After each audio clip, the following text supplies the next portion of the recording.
She walked into a billion-dollar company, and everyone thought she was the janitor. They laughed, whispered, even tried to send her out the back door.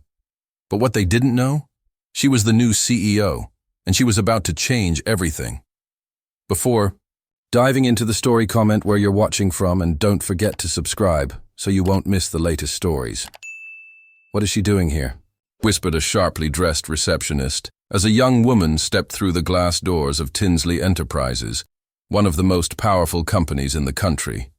The girl stood out immediately, not in the way most would want to stand out here. Her shoes were simple and worn from long walks.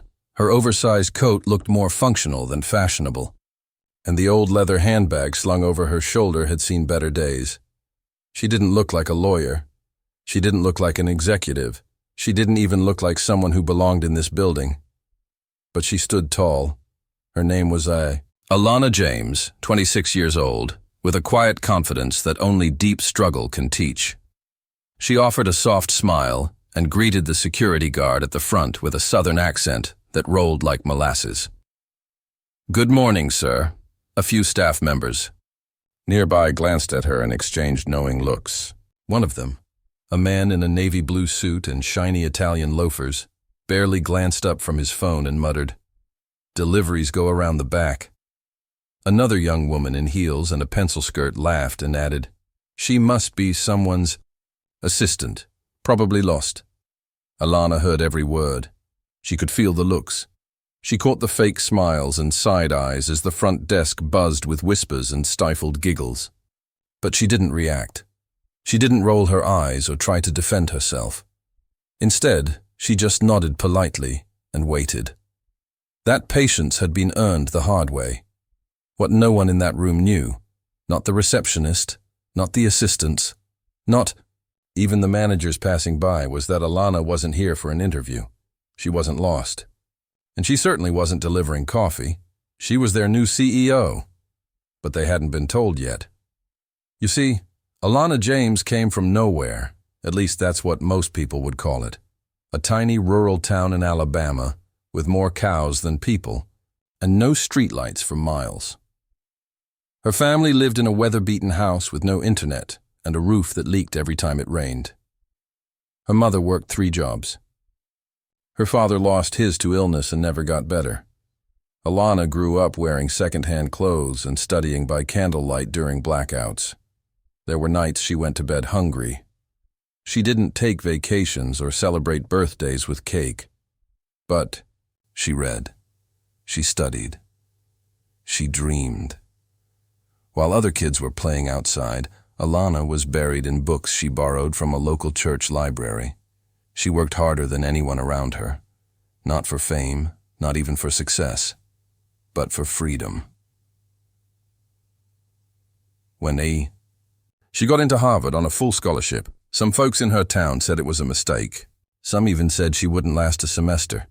She graduated top of her class. Then came Wall Street. Then consulting for billion-dollar firms. And finally, a private meeting with the board of Tinsley Enterprises, a company in crisis after a wave of scandals, lawsuits, and a CEO resignation that made national headlines. They were looking for a clean slate, a fresh mind, someone who wouldn't play games or kiss rings, someone grounded, someone real, and they chose Alana. But Alana didn't tell anyone she was coming in today. She didn't want the red carpet. She didn't want the PR team waiting for her at the elevator. She wanted to see the company as it really was, the people, the culture, the attitude. She wanted the truth. And she got it. Back in the lobby, a young assistant finally walked over to her with an awkward smile. "Hi there. HR is on the 2nd floor.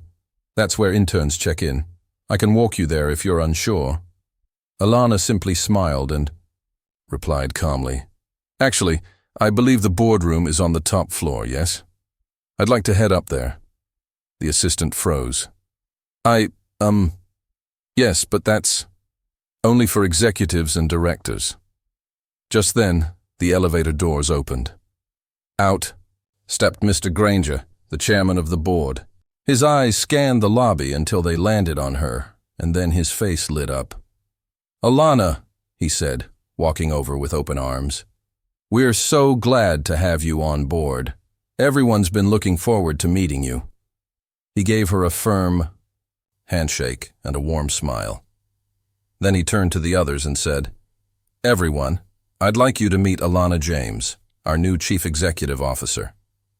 The silence that followed was so sharp you could hear hearts dropping. The receptionist's mouth hung open.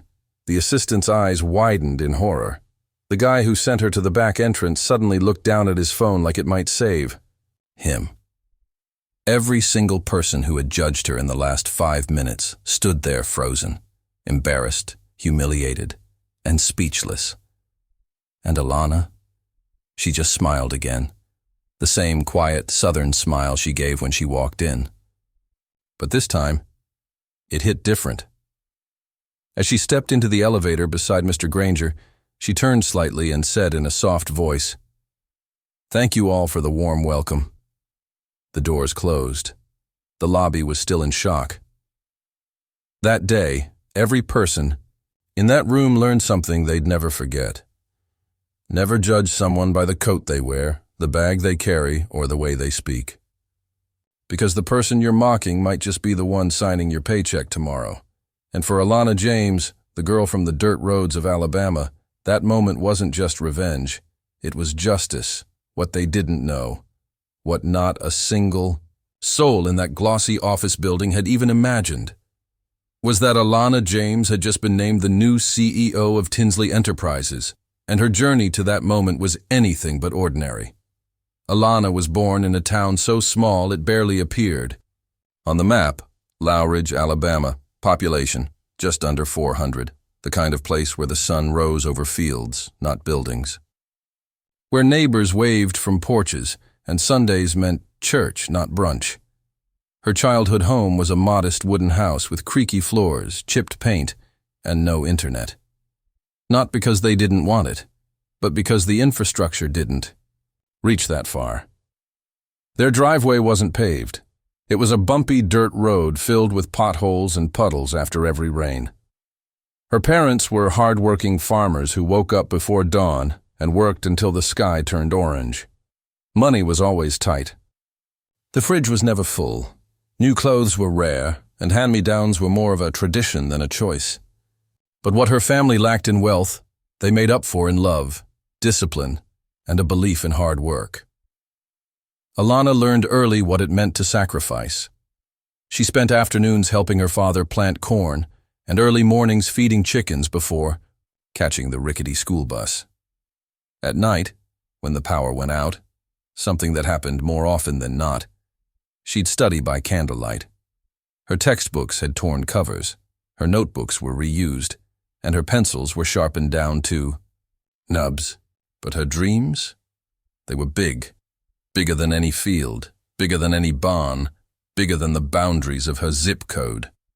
While most kids in Lowridge aimed to land a job at the local diner or farm supply store, Alana spent her time reading about world leaders, economists, entrepreneurs. She wasn't just dreaming about escaping poverty, she was planning it.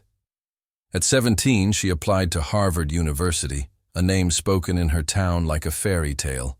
No one she knew had even seen an Ivy League campus. Most thought it was impossible. Too far, they said. Too expensive. Too white. Too male. And more bluntly from one teacher, "Girls like you don't end up there." But she didn't listen. When the acceptance letter arrived, along with a full scholarship, Alana cried on her porch for an hour, her mother hugging her tightly, her father holding back tears. That night, they celebrated with cornbread and sweet tea because they couldn't afford anything more. But it didn't matter. She had made it out. Harvard was a whole new world, cold winters, massive lecture halls, and classmates who had grown up vacationing in Paris and speaking 3 languages. Alana walked in with just 2 suitcases, a used laptop, and a fire in her heart. She was underestimated the moment she opened her mouth. Her southern drawl drew giggles, her clothes weren't designer, and her background practically unheard. But she let her work do the talking. By the time she graduated, Alana wasn't just surviving, she was thriving. She majored in business economics, graduated top of her class, and was recruited straight out of college by a Fortune 500 tech company in New York. There, she started as an analyst, one of only a handful of black women in her department. The pressure was enormous. The scrutiny, constant. Every mistake felt like it would define her. But she didn't bend. She studied harder, arrived earlier, stayed later. In just 3 years, she climbed to a senior strategy position. By 26, she moved to a multinational energy firm where her work on sustainability and innovation led to record-breaking investor returns. CEOs started to notice her. Headhunters called her daily. But Alana stayed focused, always chasing something greater than a job title. Then came the call that would change everything. Tinsley Enterprises, a once untouchable corporate giant, had been rocked by scandal, whistleblowers, leaked emails, investigations. The old CEO was ousted in disgrace, and the board found themselves with a crisis of trust and a tarnished reputation. They didn't just need a leader, they needed a miracle. Someone with no ties to the mess, someone fresh, someone bold. Someone with the integrity to rebuild and the toughness to survive the storm.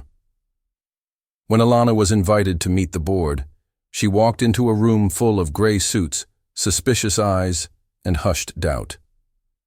They had read her resume, sure, but they had also seen her age, her background, her skin.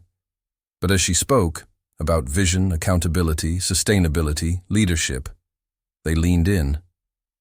By the end of that meeting, the boardroom was quiet.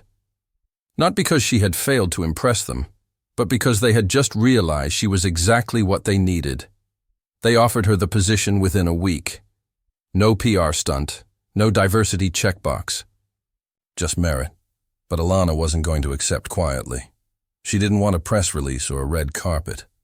She didn't want to enter the company through a private entrance like royalty. She wanted to walk in like everyone else. She wanted to feel what the culture was like before they knew who she was. So, on her first day, she wore her coat from college, the one that kept her warm during cold nights in Boston. She carried her old handbag, the one her mother had given her when she landed her first job. No makeup artist, no stylist, no designer label, just Alana. The whispers that greeted her at the door weren't new. She'd heard them her whole life. The assumptions, the doubt, the mocking tones, but what none of them realized, what none of them even considered, was that the girl they were mocking was the future of their company. They needed a leader, and they got a revolution in heels. Back in the polished marble lobby of Tinsley Enterprises, the buzz of whispered conversations grew louder, more pointed. A few employees exchanged glances over their coffee cups, others tilted their heads subtly toward the young woman standing near the front desk. "Is she still here?" one receptionist muttered behind a manicured hand. "She must be really lost," someone else said. A few chuckled under their breath, completely unaware that they were standing in the presence of their new CEO. Alana James stood quietly, her hands folded over her vintage leather handbag, eyes calmly scanning the room. She wasn't nervous. She wasn't even surprised. She'd seen this look before. The doubt, the dismissiveness, the assumptions. In every room she entered, someone always thought she didn't belong. That's what it meant to be young, black, female, and powerful in spaces that weren't built for people like her. But that didn't mean she had to explain herself. Just then, a young assistant, no older than 24, approached her. Her forced smile was polite but strained, and her voice carried the kind of tone reserved for people who seemed out of place. "Hi," she said, shifting awkwardly. "I think you might be in the wrong place. The HR office is on the 2nd floor. That's where the interns report on their first day."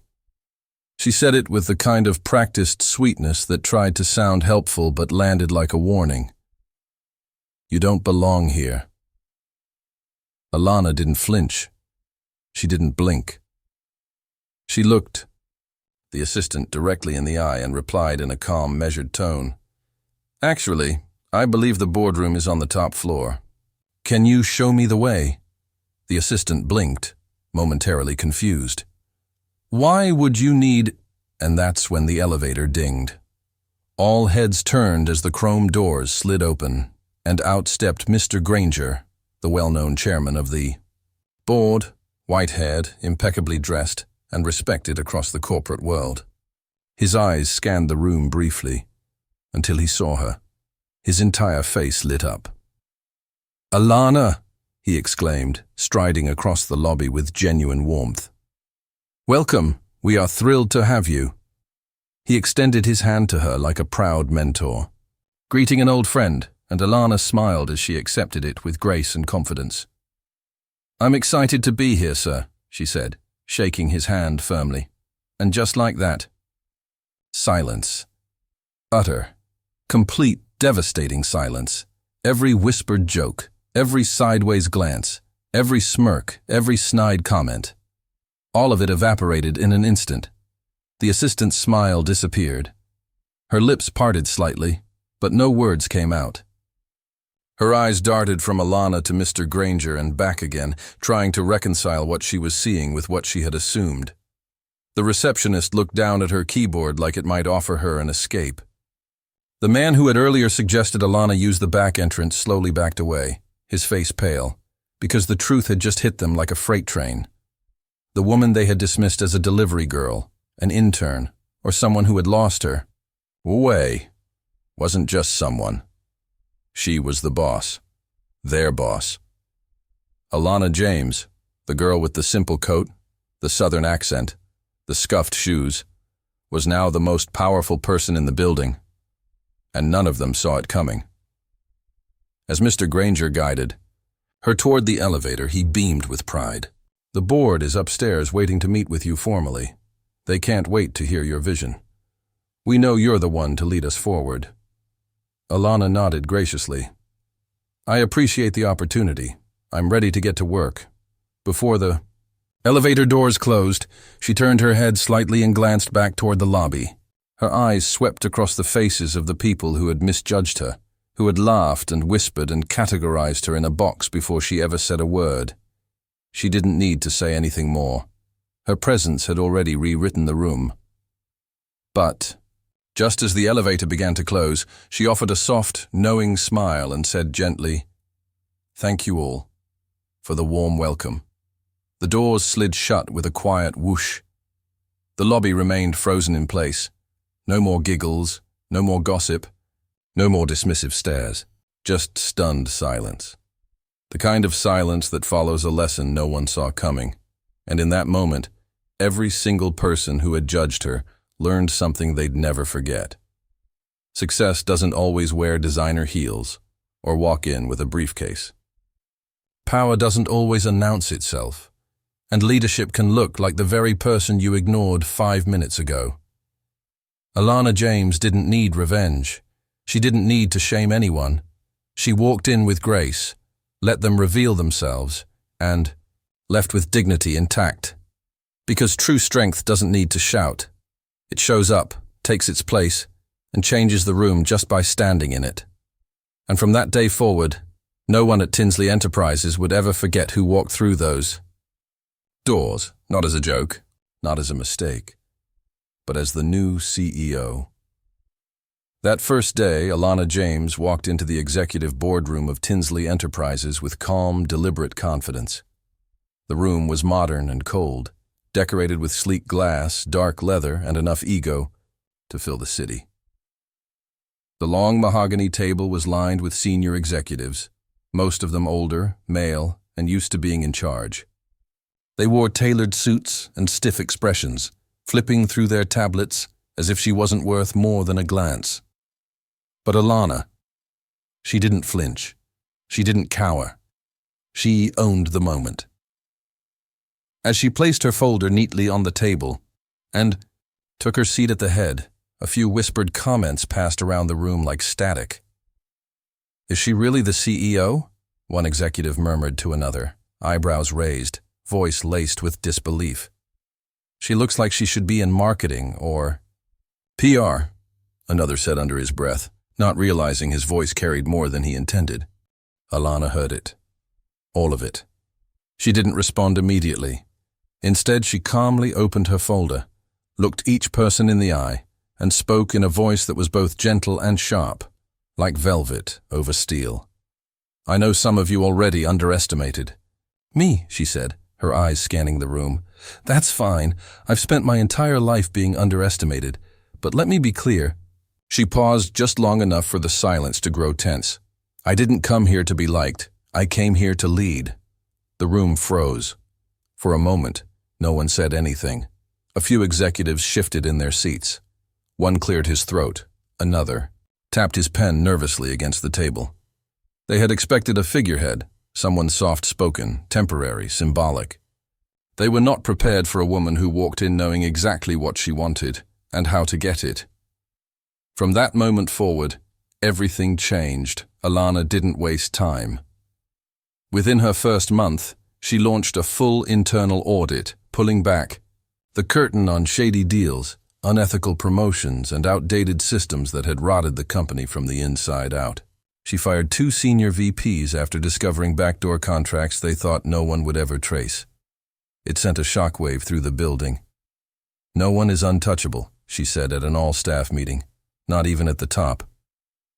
By her second month, she restructured the leadership team, promoting fresh thinkers, elevating women, and giving a voice to junior employees who had long been ignored. She launched mentorship programs for young professionals, created a whistleblower protection policy, and made diversity a measurable goal, not just a bullet point in a presentation. And people noticed. The janitor she spoke to every morning, she made sure he got health benefits and a promotion to facilities coordinator. The receptionist who had once laughed behind the desk, she now sat in company-wide meetings, invited to share insight about front-facing customer experiences. Alana believed that everyone mattered, not just the people with titles. In the third month, revenue began climbing. Not because she cut corners or slashed departments, but because she reimagined the business model from the inside out. She empowered teams to think, speak, and act without fear. She opened a new innovation hub and brought in consultants who actually reflected the real world, not just the boardroom. Suddenly, investors who had once threatened to pull out were smiling again. Shares rebounded. Clients returned. Tinsley, once a company defined by scandal, was now being called a comeback story by the media.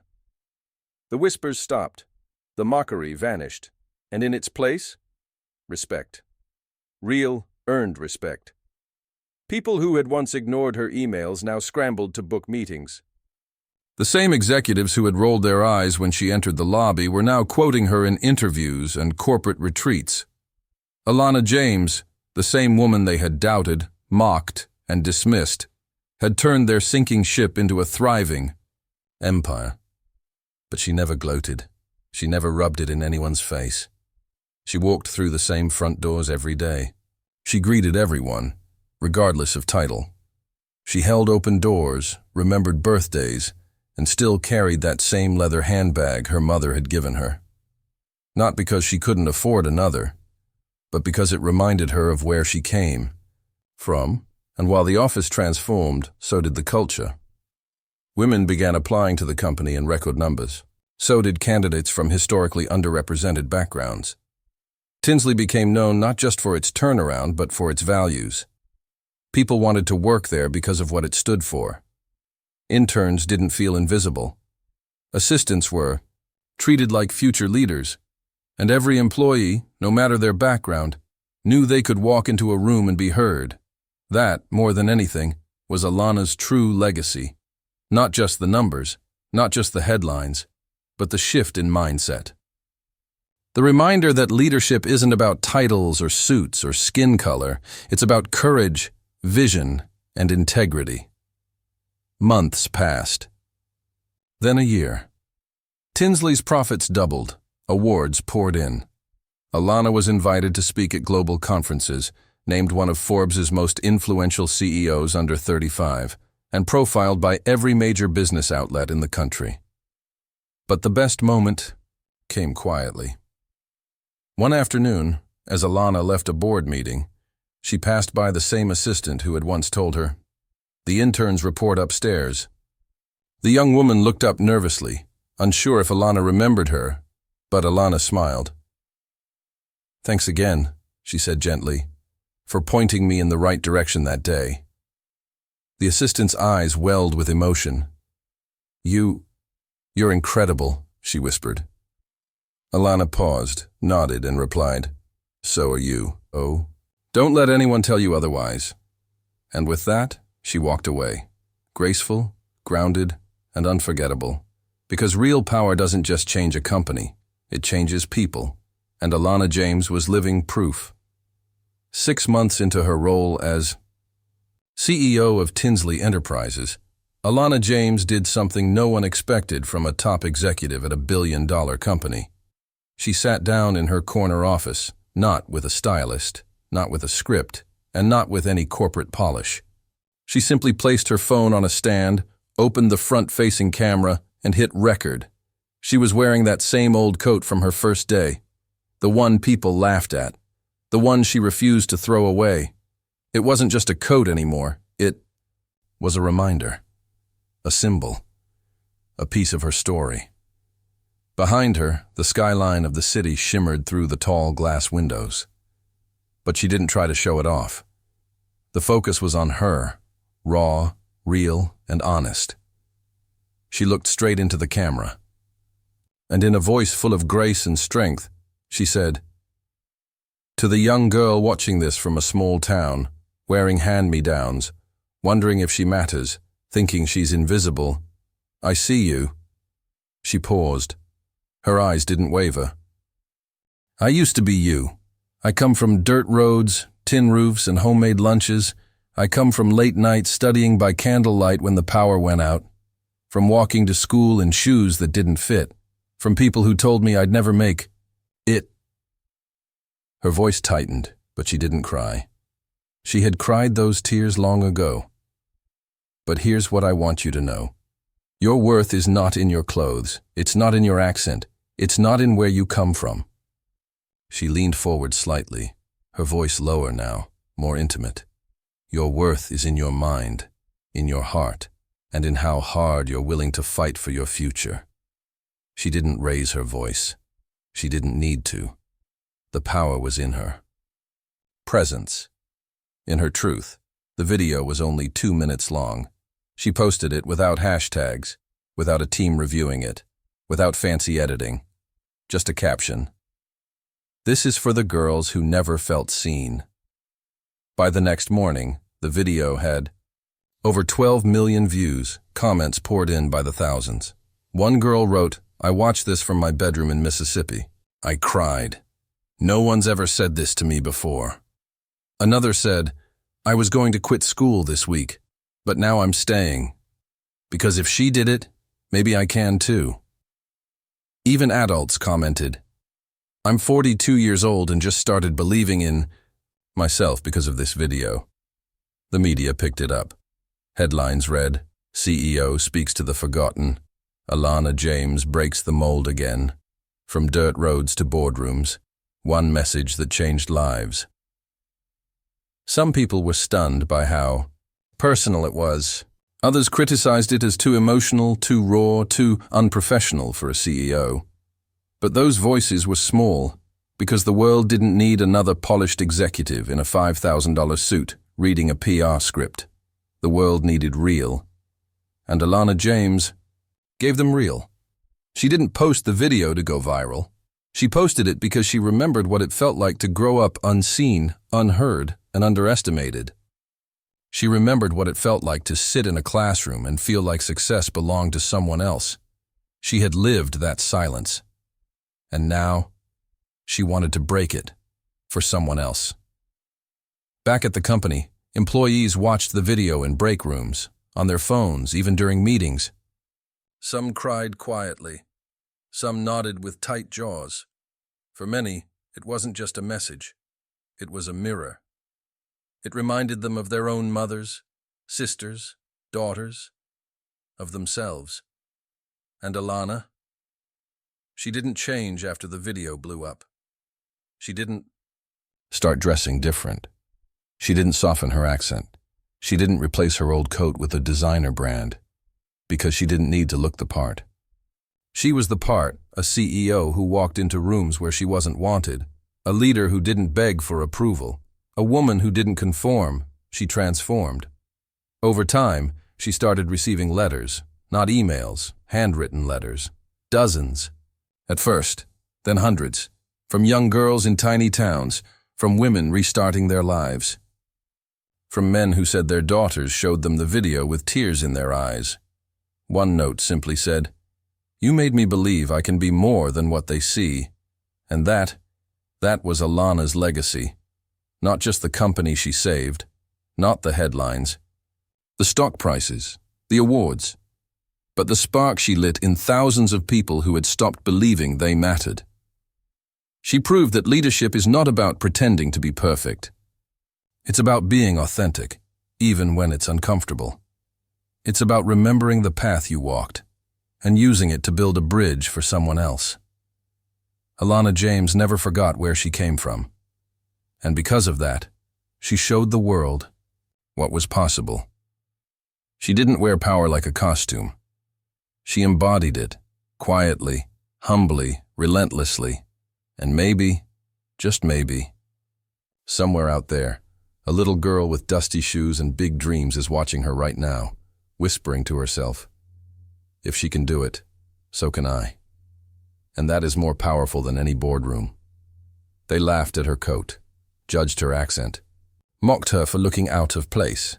But what they didn't know was that the most powerful person in the room was the one they had just underestimated. This is more than just a story about success.